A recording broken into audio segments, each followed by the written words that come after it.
The time has now come to suspend my campaign.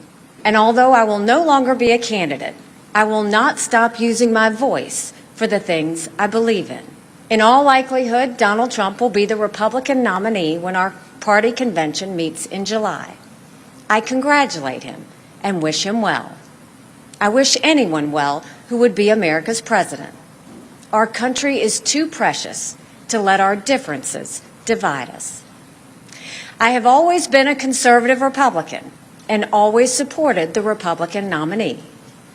But on this question, as she did on so many others, Margaret Thatcher provided some good advice when she said, quote, "Never just follow the crowd.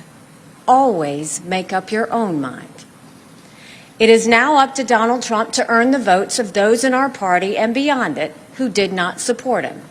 And I hope he does that.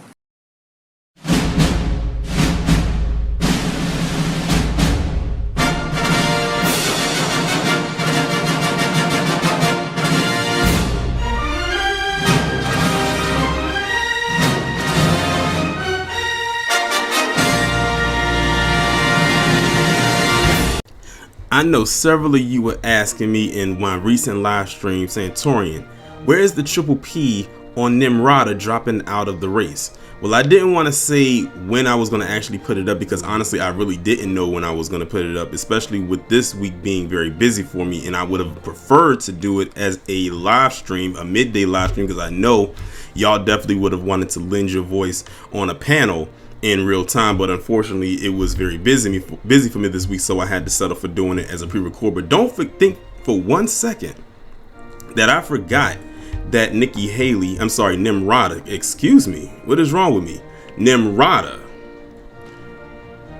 was that I forgot that she dropped out of this race. I mean, how could you not? And honestly, when she lost her state of South Carolina to 45, that's when I knew without the shadow of a doubt that she was done. Actually, to be honest, I kind of figured she was done even before then, but the nail in the coffin was definitely her losing her own state. And people try to rally behind the fact that she won DC. I say, yeah, that's fine and all, but you do realize DC is not a state, and it's not even her area. That's not where she's from. She's from South Carolina, a state that she should have won considering she's from there. I'm like, if you can't even win your own state, then you definitely do not stand a chance. And she was one of the people where I was sitting here saying to myself, why in the world is she even in this race? I'm guessing she just needed more attention coming her way. But before I actually get into everything that I want to say about her, I'm going to read this little article coming from ABC News. I'm more so going to read just the text outside of the quotes, because the quotes really, you already heard them in the audio. Nikki Haley announced Wednesday she is suspending her presidential campaign, though she stopped short of endorsing Donald Trump. Her decision, which comes after resounding losses across the country on Super Tuesday, leaves Trump as the last major candidate for the 2024 Republican nomination. Nimrata acknowledged in her beliefs remarks that Trump, whom she roundly criticized, is now all but certain to be the GOP nominee after the party's convention in July. Well, I would think so, considering like you were the last person that had to drop out in order for that to happen. She didn't explicitly endorse him, however, saying, "I have always been a conservative Republican and always supported the Republican nominee, but on this question, as she did on so many others, Margaret Thatcher provided some good advice when she said, never just follow the crowd, always make up your own mind." Haley, calling back to her campaign's launch last February, cited the book of Joshua in closing out her candidacy. "Be strong and courageous. Do not be afraid. Do not be discouraged, for God will be with you wherever you go," she said. Trump's campaign didn't waste any time in fundraising off of Haley's announcement.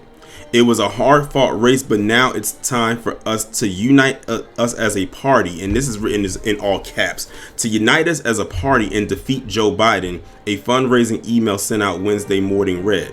Nimrata's exit paves the way for a rematch between Trump and Joe Biden. Both candidates issued statements urging Nimrata supporters to back their campaigns.